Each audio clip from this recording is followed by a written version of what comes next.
성공취업 엑스파일 시청자 여러분, 안녕하세요. 네, 공공기관 취업을 준비하고 희망하시는 분들을 위한 취업 코치, 차코치입니다.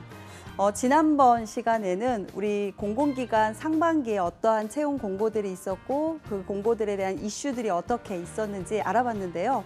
오늘 이 시간은 그 구체적인 조금 더 상반기를 좀 보도록 하겠습니다. 그래서 NCS 자소서 분석을 통해서 여러분들이 상반기에 채용 공고가 났던 자소서 어떤 공고들이 있었는지 함께 확인해 보겠습니다.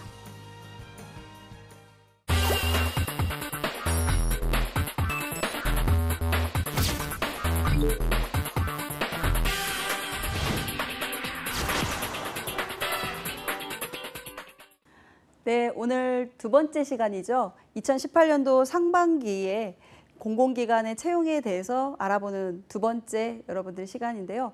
총정리하면서 저는 좀 느낀 게 이렇게 좀 총정리를 좀 잘 정리해보면 하반기 때 준비하는데 조금 더 유연하게 대처할 수 있겠구나라는 생각이 좀 들었습니다.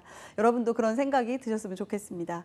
자, 그럼 오늘 시간은 NCS 자소서 항목 분석을 한번 해보도록 하겠습니다. 우선 블라인드 채용에서 중요한 자기소개서에 대한 부분 어떻게 여러분들이 분석해야 되는지 알아보도록 하겠습니다. 블라인드 채용은 너무 많이 들어서 아실 거예요. 우리가 블라인드 채용하면 깜깜이 채용 뭐 이런 말도 많이 듣는데요. 저는 최근에 아무카페라고 혹시 여러분 가보셨나요? 아무카페에 가면은요, 남녀가 서로 이제 조금 초면에 잘 모르는데 외형적 모습이라던가 이런 것들을 보고서 그 사람 편견을 갖기 이전에 아무카페에 가서 그 사람에 대해서 약간 오감도 만져볼 수도 있고요. 오감을 통해서 그 상대방을 알아볼 수 있는 그런 공간이다. 그래서 나의 진정한 모습을 알아볼 수 있는 그런 카페 공간 아닐까라는 생각이 드는데요. 그런 것이 바로 블라인드 채용이다라고 여러분들에게 좀 이해하기 쉽게 말씀을 좀 드려봤습니다. 이 블라인드 채용을 하시는 데 있어서 중요한 건 나의 모습을 알리되 중요한 건 역지사지로 알려야 된다라는 게 중요한 거죠. 그래서 나를 알리는데 나의 모든 걸 알릴 필요는 없습니다. 상대방에게 필요한 거, 상대방에게 뭐 필요하고 중요한 거 이런 부분들을 알려주시면 되는데요. 여기 보시는 이솝우와 같이 상대방이 원하지 않는 것을 내가 제공해 줬을 때 서로 간의 거리감은 많아지고 불편해지는 그런 상황이 되지 않을까 싶습니다. 자, 그래서 제가 올해 상반기 때 학생들하고 이렇게 취업 준비하면서 합격했던 블라인드 채용 합격 사례를 한 4가지 정도 갖고 왔는데요. 여러분들과 함께 공유하면서 이런 분들이 물론 이것만 가지고 합격의 원인은 아니겠지만 이런 경우가 이렇게 합격이 됐구나라는 조금 이슈적인 4가지를 좀 말씀을 드리고자 공유해보자 보고자 가지고 왔습니다. 첫 번째인데요. 최근 창업진흥원에서 최근 이제 중소벤처기업부가 이제 정부 부처로서 승격화되면서 이 창업진흥원의 채용 규모가 점점 늘어나고 있는데요. 이 창업진흥원에 지원했던 한 이제 지원자입니다. 본인이 창업에 대해서 실패하고 창업 지원 기관에 합격한 사례인데요. 청년 창업가로서 창업을 시작했으나 실제로 창업에는 성공하지 못한 거죠. 그 이후에 창업 지원 관련 기관에서 회계 업무를 담당하면서 회계 역량을 많이 갖추게 되었고요. 그런 역량을 잘 살려가지고요. 창업 지원자들을 도와주면 좋겠다라고 생각을 해서 공공기관의 창업 지원 기관인 창업진흥원에 지원을 하여 최근 합격한 사례입니다. 두 번째입니다. 산업인력공단에 합격한 사례인데요. 식품공학도였어요. 근데 본인은 그 식품공학자로서 전공을 살리고 싶은 마음이 없다 보니 행정계약직으로 2년간 실무 경력을 쌓았습니다. 여학생이었고요. 이 여학생은 이제 행정 업무가 사실은 그렇게 익숙진 않았지만 2년 동안에 이제 유사 공공기관은 아닙니다만 공공기관적 특징을 갖고 있는 기관에서 행정사무직으로서 업무 능력을 키우면서 이제 공공기관에 근무를 하고자 하는 목표를 잡고 이 사무행정 업무, 문서 작업 업무를 상당히 잘했고요. 공문서라던가 이런 것들을 상당히 출중히 잘해서 주변 동료들이 이 공문서 작성이라던가 보고서 작성하는 일이 있으면 이 지원자, 이 합격한 지원자에게 많은 도움을 부탁하기도 하고 또 도움을 주기도 했던 그런 이제 지원자였는데요. 이 친구 역시 이 공문서를 작성을 잘하는 이런 본인의 역량을 바탕으로 최근에 산업인력공단의 행정직으로 합격한 사례입니다. 또 하나는 국민건강보험공단인데요. 국민건강보험공단에 합격한 친구의 사례는요. 역시 이제 국민건강보험공단에서 이제 가점을 주고 있는 사항을 좀 잘 파악한 친구인 것 같아요. 여러분들이 국민건강보험공단 채용공고 분석을 한번 다시 채용공고를 열어보시면은요. 고객상담 TM 업무를 한 사람의 우대 점수를 준다라는 게 있는데요. 이 친구 역시 고객상담 TM 업무 아르바이트를 했었고요. 그에 따라 민원 처리를 하는 업무 또한 본인의 능력을 더 이렇게 확장해서 갖추게 되는데요. 이 능력을 바탕으로 결국은 계약직으로 고객상담 업무에서 국민건강보험공단의 정규직으로 합격을 한 사례입니다. 마지막 네 번째, 제주국제자유도시개발에 합격한 이제 친구의 사례인데요. 아르바이트로 10여 곳 정도의 다양한 아르바이트를 했습니다. 이 친구는요. 제주도에 사실은 이제 거주를 하고 있는 친구인데요. 이 친구는 다양한 아르바이트로 이제 경력을 쌓으면서 그 다양한 아르바이트가 정말 학교 다닐 때 사실 성적보다는 공부보다는 이 아르바이트를 되게 많이 했습니다. 그래서 이제 이런 10곳 이상의 아르바이트를 했는데요. 이제 특이점은 관광 서비스업이라던가 유통 분야. 아무래도 제주도의 특징이 이제 그렇다 보니까요. 이제 이쪽으로 해서 집약적으로 아르바이트 10곳 정도를 했는데 이것의 경험을 잘 살려서 제주국제자유도시개발센터의 공기업에 합격한 사례입니다. 이처럼 이 블라인드 채용이라는 것은 우리가 이게 학력이라던가 어떠한 뭐 학벌에 대한 이런 부분들이 아닌 여러분들이 갖고 있는 경험과 역량 이런 부분들을 갖추었을 때 합격을 한다, 합격을 할 수 있다라는 여러분들에게 사례를 통해서 보여주었습니다. 자, 그러면 구체적으로 상반기에 출제되었던 자소서 항목들, 어떤 항목들이 출제되었고 여러분들이 그 항목을 어떻게 분석해야 되는지 하나하나 꼼꼼히 좀 알아보는 시간을 가져보도록 하겠습니다. 자기소개서 어프로치라는 제가 이렇게 이름을 지었는데요. 오늘 자기소개서 어프로치라는 이 자기소개서를 제가 정답을 알려드리는 게 아닙니다. 가끔 이제 학생들이 선생님이 말씀하신 게 면접에서 나오지 않았어요. 면접에 질문이 없었어요. 뭐 이런 친구들도 있고요. 자소서에서 꼭 뭔가 이게 이렇게 쓰는 거다라고 좀 뭐 기준을 좀 작성한 그것을 좀 보여주세요. 이렇게 얘기하는 친구들이 많이 있는데요. 어떤 정답이 있는 게 아니라 내가 갖고 있는 내용을 그 회사가 요구하는 거에 맞춰서 개념적으로 여러분들이 갖추게 만드는 게 저희의 역할이거든요. 근데 저희가 무슨 뭐 쪽집게 선생님처럼 정답을 딱딱 이게 드려야 되는 그런 어떤 입장이다라고 생각하시는 가끔 지원자들이 있는데 그럴 때 보면 좀 아쉽습니다. 그래서 저는 미리 사전에 이제 코칭을 하기 전에 저는 여러분이 정답을 알려드리는 그런 코치가 아니라 여러분들이 그 회사에게 잘 어프로치할 수 있도록 알려주는 그런 저는 방향을 제시해주는 그런 코치다라고 먼저 얘기를 해드리고 이제 시작을 하게 되는데요. 우선 살펴보기 전에 세 가지의 자기소개서의 중요한 포인트를 좀 보도록 할게요. 첫 번째는 자신에 대한 사업 보고서를 작성하세요라고 말씀을 좀 드리고 싶습니다. 자기소개서가 단순하게 자기를 뭔가 서술하고 하는 수필이 아니다라는 거죠. 그래서 자기를 설명하되 사업적인 나를 판다. 나를 브랜드로서 판다라는 사업적인 보고서로서 작성을 하셔서 직무 설명서에 기반을 두고 나를 사업적으로 어떻게 보고서를 작성할 건지라는 부분이고요. 두 번째는 직업기초 능력, 기초가 없으면 무너진다라는 말씀을 좀 드리고 싶습니다.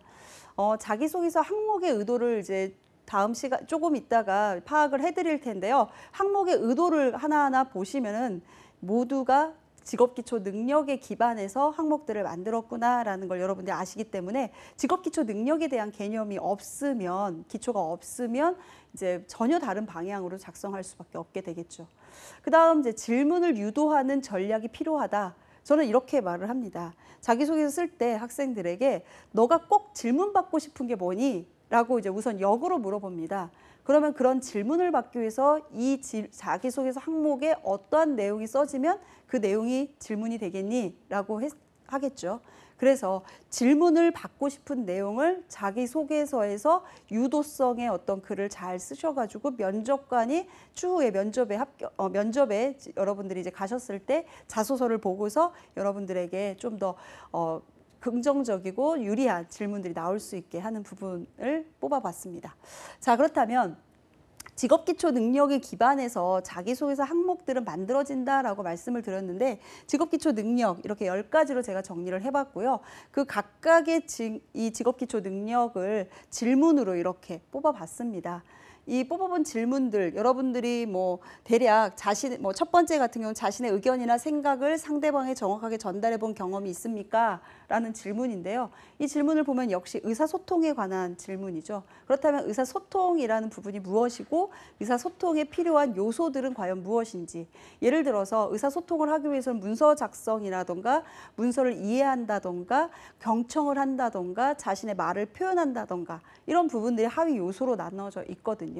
그래서 이런 요소들에 맞춰서 자신의 의견이나 생각을 전달할 수가 있겠죠. 우리가 의사소통한다라고 말로만 하는 거는 아니지 않습니까? 그래서 이런 부분들을 하위 요소를 생각하면서 의사소통을 물어보는 질문이구나라는 걸 생각하고 여기에 맞춰서 여러분들이 답변을 이제 쓰셔야 된다라는 부분을 말씀을 드리면서 각각의 직업기초 능력 자소서 항목들이 그 회사에 필요로 하는 능력으로 설계되어 있기 때문에 자소서 항목만 잘 여러분들이 분석을 하시면 이 회사는, 이 공기업은 어떠한 능력을 필요로 하는구나라는 것을 여러분들이 어느 정도는 이해할 수가 있고 감지할 수가 있어서 면접 보실 때도 그런 능력 위주의 경험들의 이런 것들을 면접 준비까지 같이 연결해 보실 수가 있습니다. 자, 그럼 이제 본격적으로 여러분들과 함께 자소서 항목들 보도록 하겠습니다. 자, 이 빨간 펜 저 들었고요. 이 빨간 펜을 통해서 여러분들의 이 자소서의 질문 중에 뭐에 포인트를 둬야 되는지 제가 함께 따라가 보도록 하겠습니다. 자, 첫 번째 의사소통 능력을 이제 물어보는 질문인데요.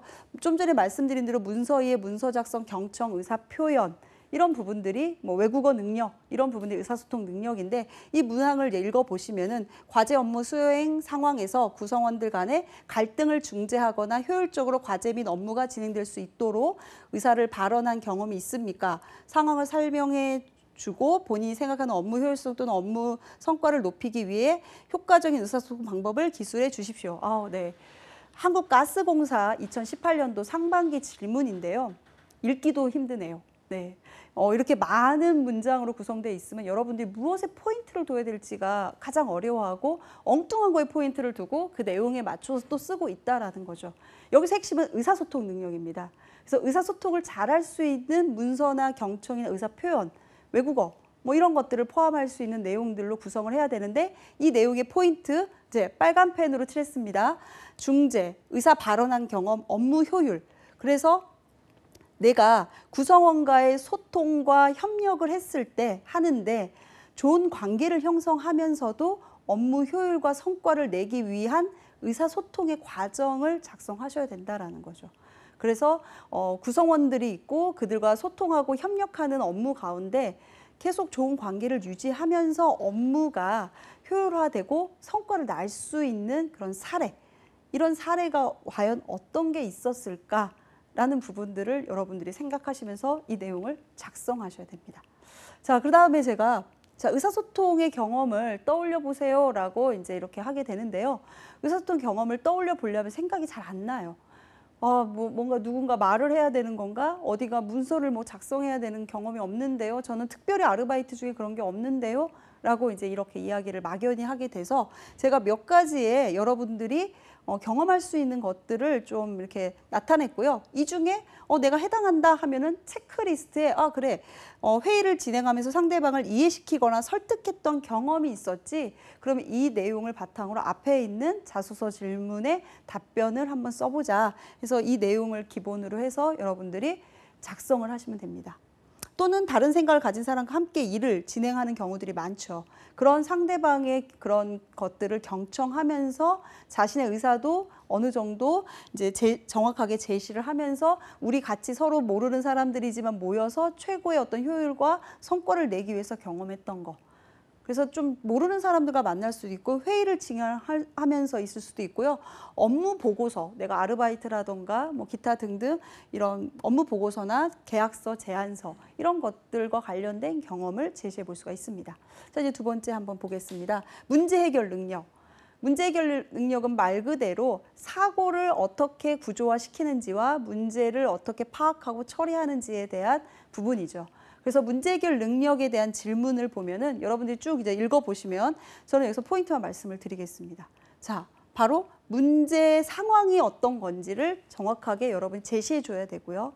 그 다음에 거기에 따라서 원인을 어떻게 분석하는지. 항상 문제가 있으면 원인이라는 것들이 있죠. 그래서 나는 그때 원인이 무엇이다 라고 생각하는 그 원인을 분석하시면서 해결 방법을 나는 어떻게 해결하겠다라고 제시하는 게 뭐 하나가 될 수도 있고 두 개가 될 수도 있겠죠.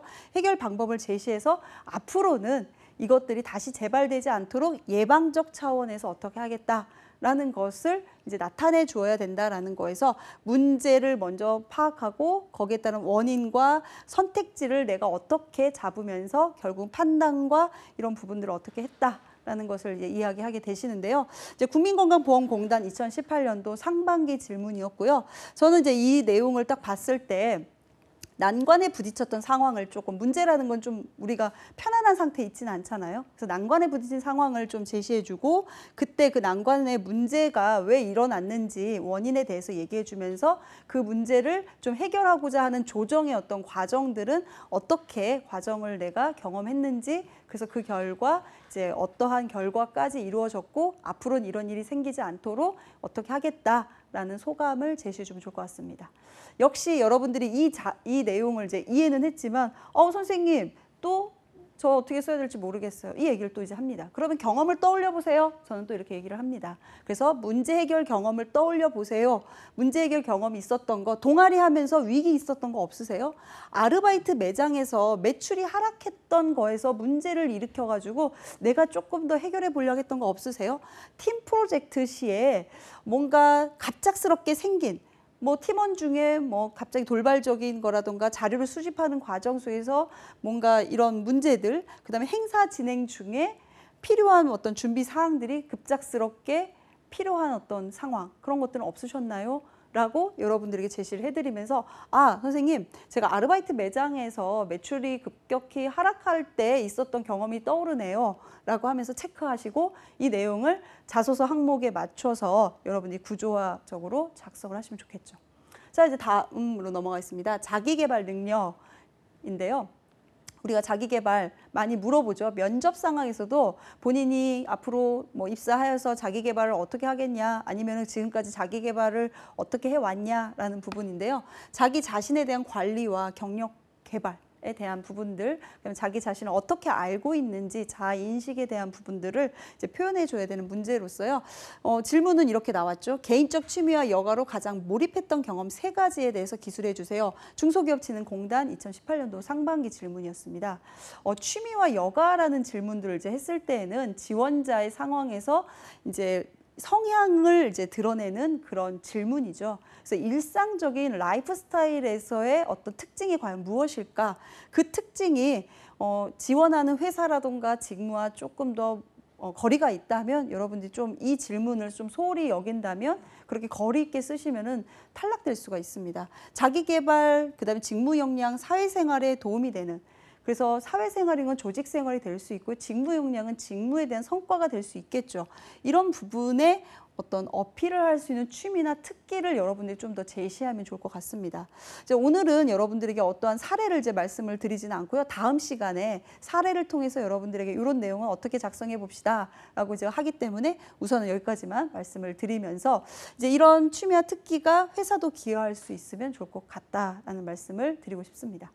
또 역시 체크리스트를 이렇게 작성을 하면서 뭐 예를 들어서 인간관계 개선을 위해서 노력했던 경험이 있냐라거나 스트레스를 잘 관리하기 위해서 무언가 했던 경험이 있었냐, 뭐 이런 어떤 부분들을 여러분들에게 떠올려 보라고 말씀드릴 수 있겠습니다. 자, 이제 대인관계 능력에 대해서 말씀을 좀 드리도록 하겠습니다. 대인관계 능력은 사실은 자소서 항목 중에 가장 많이 나오는 이 대인관계 능력, 직업기초 능력 항목이고요. 이 대인관계 능력을 뭐 통해서 면접 질문까지 후속 질문이 계속 많이 일어나고 있고요. 뭐 인성까지도 또 역량뿐만이 아니라 인성까지도 관련 있는 그런 문항이죠. 팀워크라던가 리더십, 갈등 관리, 협상 및 설득, 그다음에 고객 서비스 이런 많은 부분이 대인관계 능력의 하위 요소인데요. 이 능력은 성과라던가 효율화 이런 부분하고 그다음에 조직의 어떤 팀의 어떤 협업할 수 있는 그런 다양한 분위기 뭐 이런 부분들하고 많이 연결돼 있기 때문에 많이 물어보고 있는 질문이죠. 그래서 이제 여기 또한 이제 한국산업인력공단 상반기 질문이었는데요. 여러분들이 질문을 쭉 읽어보시는 것 같이 저는 이렇게 또 빨간 펜으로 여러분들에게 제시를 좀 드리겠습니다. 한정된 자원이 있었는데 그 자원 때문에 집단 간에 갈등이 생기는 거죠. 그래서 이 갈등을 조금 더 최소화할 수 있도록 본인이 어떤 노력을 했다면 그 노력이 과연 무엇이었냐라는 부분으로서 제시해달라. 근데 여기서 조금 더 한정된 일자리를 두고 갈등 겪은 사례 뭐 이런 것도 좀 제시해주면 좋겠다라고 사례를 좀 적었는데요. 저는 그래서 자신의 이익보다 조직을 좀 더 우선순위하는 거. 대인관계긴 대인관계인데 그냥 우리끼리 동호회하듯이 으쌰으쌰 좋아 이런 대인관계가 아니라 조직이라는 어떤 목표하고자 하는 그런 우리 단체가 있는 거죠. 그런 조직의 어떤 관련성을 두고서 나보다는 조직에 우선을 두는 그런 상황. 그 상황 속에서 갈등을 요인, 갈등의 어떤 일어나는 시점, 그런 거에 따른 자신의 행동과 결과. 그래서 조직 단체 안에서 일어났었던 갈등을 여러분들이 제시하고 여기에 따라서 상호 소통하고 입장을 서로 조율해 나가는 그래서 결과적으로는 어느 정도는 갈등이 해소되는 그런 부분들을 좀 떠올려 보시면 좋은데요. 역시 또 질문이 선생님 어려워요. 경험을 어떻게 떠올려 볼지 모르겠어요. 라고 이야기할 수 있기 때문에 이제 떠올려 볼 수 있도록 제가 또 이렇게 몇 개를 또 제시해 봤습니다. 그러면 행사를 진행하면서 팀원들과 그 행사를 잘 해야 되잖아요. 근데 팀원들과 계속 뭔가 분쟁이 생기는 거예요. 그러다 보니까 협업도 좀 해야 되는데 이랬던 경험은 없니? 그 다음에 뭐 팀 프로젝트 많이 하잖아요. 그 팀 프로젝트를 이제 야 해체하자 할 정도로 팀원들이 모이지도 않고 과제도 안 해오고 뭐 이러다 보니까 팀에 위기가 생기는 거죠. 그래서 리더로서 어떻게 극복하려고 했던 그런 경험은 없니? 그 다음에 뭐 고객을 만약 아르바이트나 이런 부분이 있다면 고객이 필요로 하는 것을 미리 파악해서 고객들에게 서비스를 제공함으로써 결국 내가 일했던 그 매장의 매출을 올리기 위해서 그 사람들과 관계를 뭐 좀 더 응대를 잘하고 그들의 마음을 잘 읽어줬던 그런 경험은 없니? 라고 이제 이야기를 하면서 뭐 컴플레인 고객을 좀 잘 해소했던 그런 것도 좋겠죠. 이런 부분들을 좀 생각해봐라 라고 하면은 선생님 좀 떠올라요. 저 고객하고 컴플레인 고객이 있었는데 그거 제가 진짜 잘 해결했어요. 이렇게 말하는 친구들이 있습니다. 그래서 그 부분을 바탕으로 자소 항목의 글자 수에 맞춰서 작성을 하시면 좋겠죠. 자, 이제 조직이해 능력입니다. 조직이해 능력. 아무래도 이제 조직이해 능력도 대인관계 능력 못지않게 연결성을 좀 두고 있는 거죠, 결국은. 그래서 국제적인 어떤 글로벌 감각이라던가 조직의 체제를 이해한다라던가 경영을 이해한다던가 업무를 이해하는 거. 뭐 없어서는 안 되는 거죠. 그 회사의 사업을 이해해야 되고 그 회사가 어떻게 조직도를 구성하고 있어서 서로 간에 관계성을 갖고 있는지 당연히 이해해야 되는 그런 문항으로서요. 이제 이런 문항을 제시한 한국지역난방공사 상반기 질문인데요. 최근 5년간 자신이 속한 조직에서 자신의 가치관과 조직의 가치관이 충돌한 경험에 대해서 기술해 달라라고 했습니다. 그래서 자신의 가치관과 조직의 가치관을 다른 곳에서 내가 경험했던 것을 가지고 제시해달라는 건데 이때 주의할 사항은 여러분의 가치관이 일차적으로 너무 많이 드러나면 조직하고는 조금 무관한 내가 지원한 회사하고 좀 무관한 그런 회사가 될 수 있기 때문에 이제 우선 지원할 회사의 가치관은 과연 어떤 것일까라는 걸 좀 파악하셔서 그 가치관에 내가 부합할 수 있을지라는 것을 여러분 역으로 이렇게 매칭을 시켜보는 게 어떨까 싶습니다. 그래서 조직의 그 지원할 회사의 조직의 가치관을 파악을 통해서 내 가치관을 그쪽에 부합시키는 그런 형태로 해서 내 가치관을 부합한 나의 사례를 가지고 이 얘기를 해주시면 되는데요. 신입사원들이 조직 생활하는 데 있어서요. 어렵게 느끼는 게 이제 것 중에 하나가 조직 문화에 대한 적응이 안 된다라는 거죠.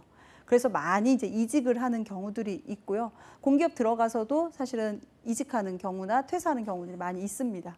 그래서 과거에 있었던 가치관의 어떤 충돌 경험을 적긴 적는데 이 충돌 경험이 지원할 회사하고 너무 상반되거나 그러지 않도록 좀 여러분들이 좀 이렇게 적당하게 그걸 좀 선택하셔서 어떻게 해결했고 그 결과 나는 어떠한 사람으로서 이런 가치관이 좀 더 형성되었다라는 쪽으로 작성을 해주시면 되겠습니다.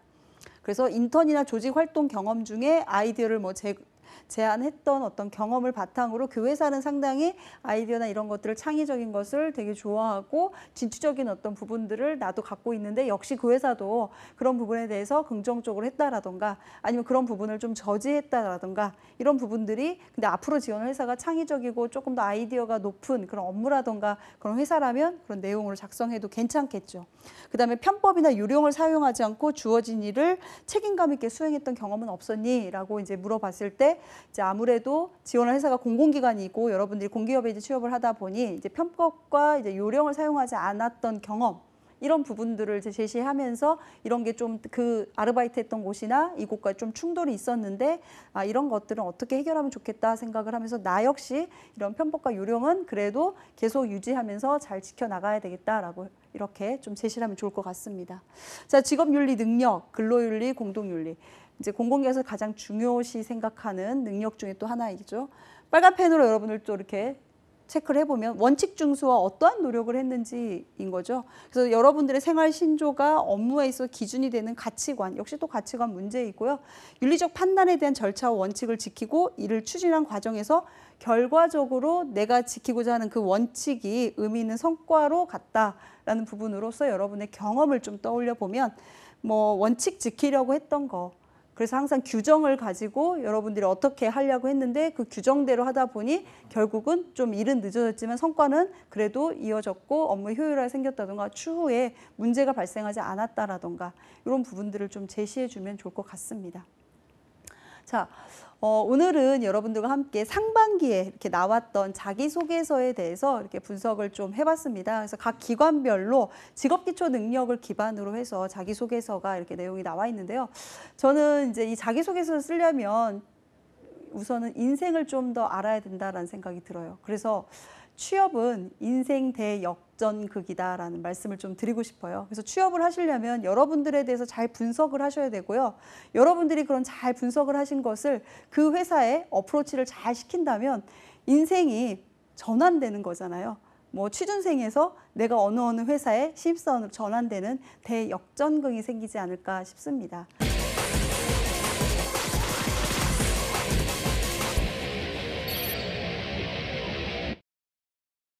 네, 오늘 NCS 자소서 항목 분석을 통해서 여러분들이 자소서의 내용 개념을 좀 더 이해하실 수 있기를 바라고요. 다음 시간에는 실제적 지원자들이 작성했던 자기소개서 내용을 바탕으로 벤치마킹 할 수 있는 그런 시간을 갖도록 하겠습니다. 오늘도 여러분들 취업 성공을 함께 하도록 하겠습니다. 저는 여기까지입니다.